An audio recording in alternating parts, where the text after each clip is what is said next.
Since 1976, Rockford's Historical Museum has held many artifacts and a lot more memories of how Rockford came to be. Okay, I'm Pat Fry. My title is Director of Research and Archives. One thing we at BTR wanted to know is why it is important to have a museum in Rockford.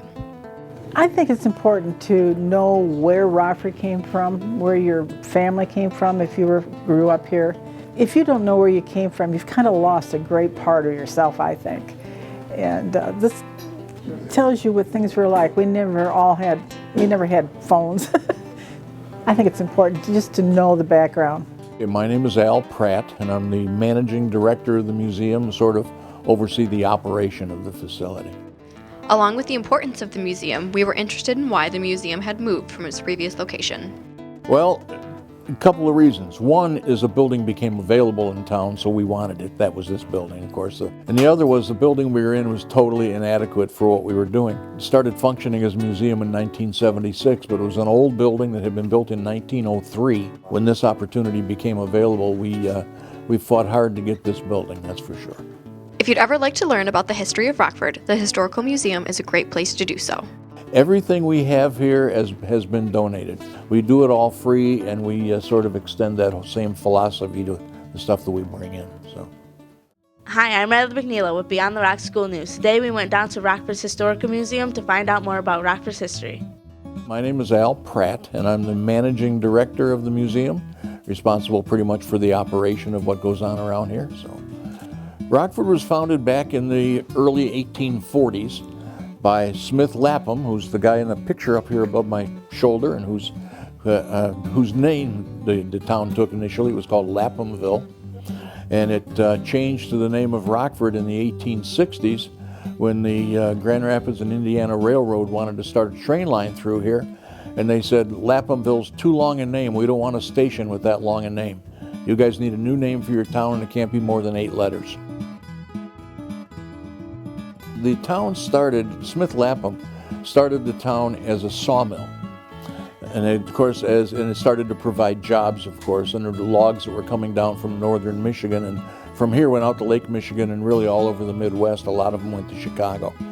But when it first got started, it was a real gradual increase because as the logging took off, some of the boards that were made were used to build homes, and it attracted more people. So to give you a good head count, it varied so much over a relatively short period of time. Today, Rockford's population is near 6,000. For more information, visit the Historical Museum in downtown Rockford. Hi, I'm Danny Donath with Beyond the Rock School News. Today we're here at the Rockford Museum to get a further look into Rockford's history. In 1976, during their bicentennial, Rockford established their museum to share their story with the community. We sat down with Terry Conkle, president of the Rockford Historical Society, to find out more about the museum. One of the things that a museum does for your community, it does draw people into your town, which is good because it draws visitors in, and we're getting more and more of that all the time. It also is a focus point for preserving history and also being able to present it so that people can see it. This museum appeals to everyone. History lovers of all ages, including the youth of Rockford. Well, we have a forest area, an open space where we can tell stories. We have films. We have little games that they can play, different things to spike their interest. The museum displays a wide variety of memorabilia from different time periods and areas of interest. It's not just the city of Rockford. We have stuff from the townships around. A lot of the townships have their own museums too, but we do have some things here. But what you'll see in here is a history going back probably to middle 1800s when the town was founded. And then they'll see all kinds of different areas. Make sure to go check out our Rockford Museum to go learn a little bit more about our hometown. At the Historical Museum, there are many great pieces to see, but we found the most interesting pieces to be the historians who run it. Okay, my name's Pat Fry. I'm Terry Conkle. My name is Al Pratt, and I'm the managing director of the museum. I'm the president of the Rockford Area Historical Society. And I work as the archivist and research director here. I've been in Rockford since 1960. I taught at Rockford High School for 30 years and coached for 41. I grew up all 13 years on the school on Main Street, where administration is now. I'm really the new kid on the block. I've been here less than 40 years. It's amazing. So. Whether born here or traveled to Rockford, they were able to tell us about the little small town they once knew. In the first year I was here, I had all of the seniors in Rockford High School. We roamed the whole town. We played down by the river, beyond the railroad tracks.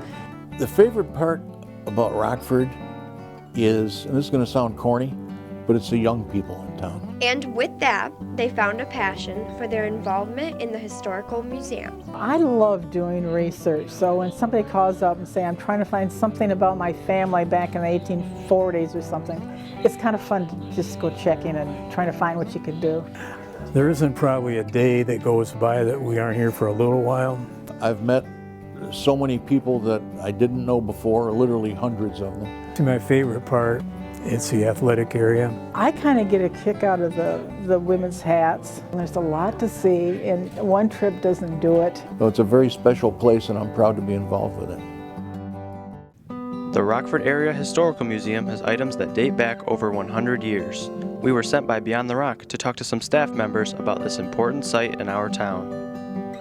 This museum here has only been here now 4 years, and we've had a lot to do with that. I've been president of the society for about 15 years, so had a lot to do with our museum down by the dam too. There's a lot of things that draw people, and a lot of times it comes with their interests. The other room on the other side is kind of, if you go to the right, you go around, you get a little history of the town. This room has different areas like school and Wolverine and military and business and so on. But there are other people too that come in not only to see the museum, but to do work on their families, because they have a lot of research material, genealogical material that they can use too. We talked to Al Pratt about the goal of the Rockford Museum. As we all have a real affinity and a deep love for the city. It has evolved in such a way that it makes us all pretty proud. And we also have a lot of members of the Historical Society and who volunteers here at the museum whose family goes back generations. The people of Rockford donate everything, just about. So like we have an old-time person who lived here forever, and the family's cleaning out their house, they will give us a lot of it. To end with, we asked the employees about the pride of Rockford and the future of the museum. We've progressed. I think we're a very attractive town, and I've heard people come in and say how pretty it is. We have a real love for what goes on here, and we find that even newer residents, after they're here for a little while, share that same feeling. So being able to preserve that, knowing that people in the future are going to appreciate it as well, makes whatever we do here worthwhile. What was once mounted on a store downtown and posted out by the city limit was a sign naming Rockford the biggest little town, and our Rockford Historical Museum has continued to preserve that title. It might be small, but it's big in heart. I think the community tends to bind together and caring about what's going on. I know when we tried to get this building, we had to raise over $300,000 to renovate and put a museum in here. And most people didn't feel that we could do it. But we did. Enough members of our community knew that this was Rockford, not just another little town. Well, we don't want people to forget their heritage. We've tried to get a variety of things that people could relate to. Like the mail buggy or the safe that was at we call it the Hessler building. They're all things that bring back memories, and memories are great. These memories have created our tight-knit community and have strengthened the ties between each generation. The people all have the same interests, and we meet so many of the people, as I say, that go back multiple generations here. A core of people who are willing to work hard to make whatever's necessary happen, and that's very rewarding. We were told 4 years ago when we started to renovate this building and get it ready for a new museum, that once we had a new museum, we would get lots of people coming out of the woodwork with things that they would donate, because now we had a place, a nice place. As it allows you to not only preserve it, but show it so people can come in and see it in an organized manner. Rockford's just not a good town now. It's always been a good town. And Rockford is not just a town, it's a family, and our Historical Museum has shown how a community can last through generations in this biggest little town. With Beyond the Rock, I'm Eileen Gould. Here in Rockford, we are very fortunate to have a local area museum to remember our town's humble roots. The museum houses many treasured artifacts. Everything has been donated or given as on loan, and we have paperwork that specifies whether something is a gift or it's possibly a loan and they want it back. But everything has come from area residents or area businesses and been given to us, and for that we're very grateful and always on the lookout for more. Now we have much more space, so we've had, as you'll see if you look around, some pretty elaborate exhibits that we've had built for this museum and so forth. And it was a major change. The bomber quilt, as it became known, was featured in a 1980s book titled All Flags Flying, American Patriotic Quilts as Expressions of Liberty. The quilt was later donated to the museum by Mrs. Price's daughter, Mrs. Faye Carlson.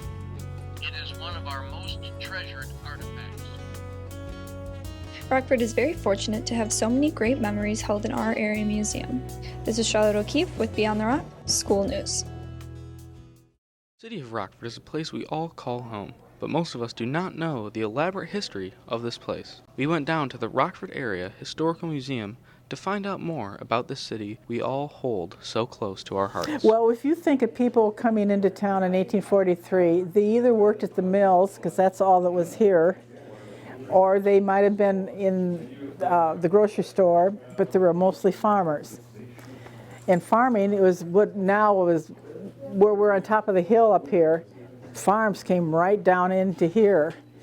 And along Main Street, there were even houses. It was always Main Street and Cortlandt this way and Main Street. We didn't have a bridge at the time, so they waded across the river or on a ford and that type thing. But it basically is laid out. It's just expanded. Laphamville was founded in the 1840s, but was renamed to Rockford in the 1860s. Al Pratt elaborated on the history of the name. Right. It was originally called Laphamville after the guy's name was Smith Lapham, and the reason the name changed was that in the 1860s, the Grand Rapids and Indiana Railroad wanted to run a railroad line through here, and they said that they did not want their station to have a name as long as Laphamville. It was too long. So they went to the city fathers and said, we need you to change the name of your town to something that has no more than 8 letters. So through some negotiation and some chatter, and I'm not sure exactly what form that took, the name Rockford was decided on. So that's how it came to be. Now that you have learned more about Rockford's history, make sure to stop into the Rockford Area Historical Museum in downtown Rockford to learn a little bit more. For those of us who live in Rockford, Wolverine Worldwide definitely rings a bell. Established in 1883, Wolverine has played a large part in making Rockford the community it is today. We asked questions to a few staff members at the Rockford Historical Museum about their knowledge of the company. First, we asked them how Wolverine has affected Rockford's economy thus far. During the Depression, Wolverine kept their workers going. Tremendously, because it was a small agricultural community until they moved in, and it became in effect almost like a factory town because practically everybody had some member of their family working there. There's no doubt that Wolverine has grown tremendously from when it was first established. We asked more specifically what ways the company has evolved since then. Well, we're no longer a Wolverine town because all their manufacturing moved out. We had their corporate headquarters, but and there's like 400 and some people working up there. When they first came here, all of the executives and everything lived right in town, so it was very much a community company. Now it's it's a multinational global company. The Hush Puppy has played a big role in representing this company. We asked why they think Wolverine used this adorable dog as their mascot. And it was Jim Muir, one of the executives, was traveling in the South, and he knew this new line of casual shoes was being developed. And he heard the term Hush Puppy. When they started out, that was it was like nationwide pretty fast, and it kind of caught on, the name caught on. It was very clever. As you can see, Wolverine has played a large role in making Rockford the community it is today, and we hope that you'll take the time to come to the Rockford Historical Museum to see their fascinating exhibit about the company. In the late 1840s, the city was founded with the name of Laphamville by Smith Lapham. It was changed to Rockford in 1865 when the Grand Rapids and Indiana Railroad was built through town. It needed to be changed because Laphamville was too long of a name. We had the opportunity to visit the Rockford Historical Museum and ask Al Pratt and Pat Fry what Rockford used to be like. Substantially different than it is now in many ways, but in many ways much the same. Squire Street was relatively new. We have a good arrangement or assortment of stores and so forth that are a good destination shopping.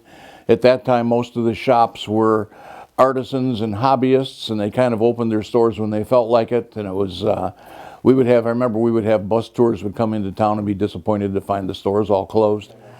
Not too different. I mean, the stores were different because we had grocery stores, we had 2 drug stores, the bank was downtown, you know, that type of thing. Hardware was downtown. But we used to stop when we got out of school and go to the drugstores and have something. Both also said that despite the year difference, the emphasis on academics and athletics has always been strong. I found it interesting that from 1923 to 1954, 31 years, the only school that existed in town is the building that's now used as the administration building. And the school is small enough that everybody worked together, so you could have all classes on one committee, that type of thing, so you knew everybody. Well, we used to go to a lot of football games. Football was very, very strong back then as it is now. We had good ones. Of course, it was nothing like now, but we always had good teams. If you want to learn more about your city's history, the Rockford Historical Museum has a lot to offer.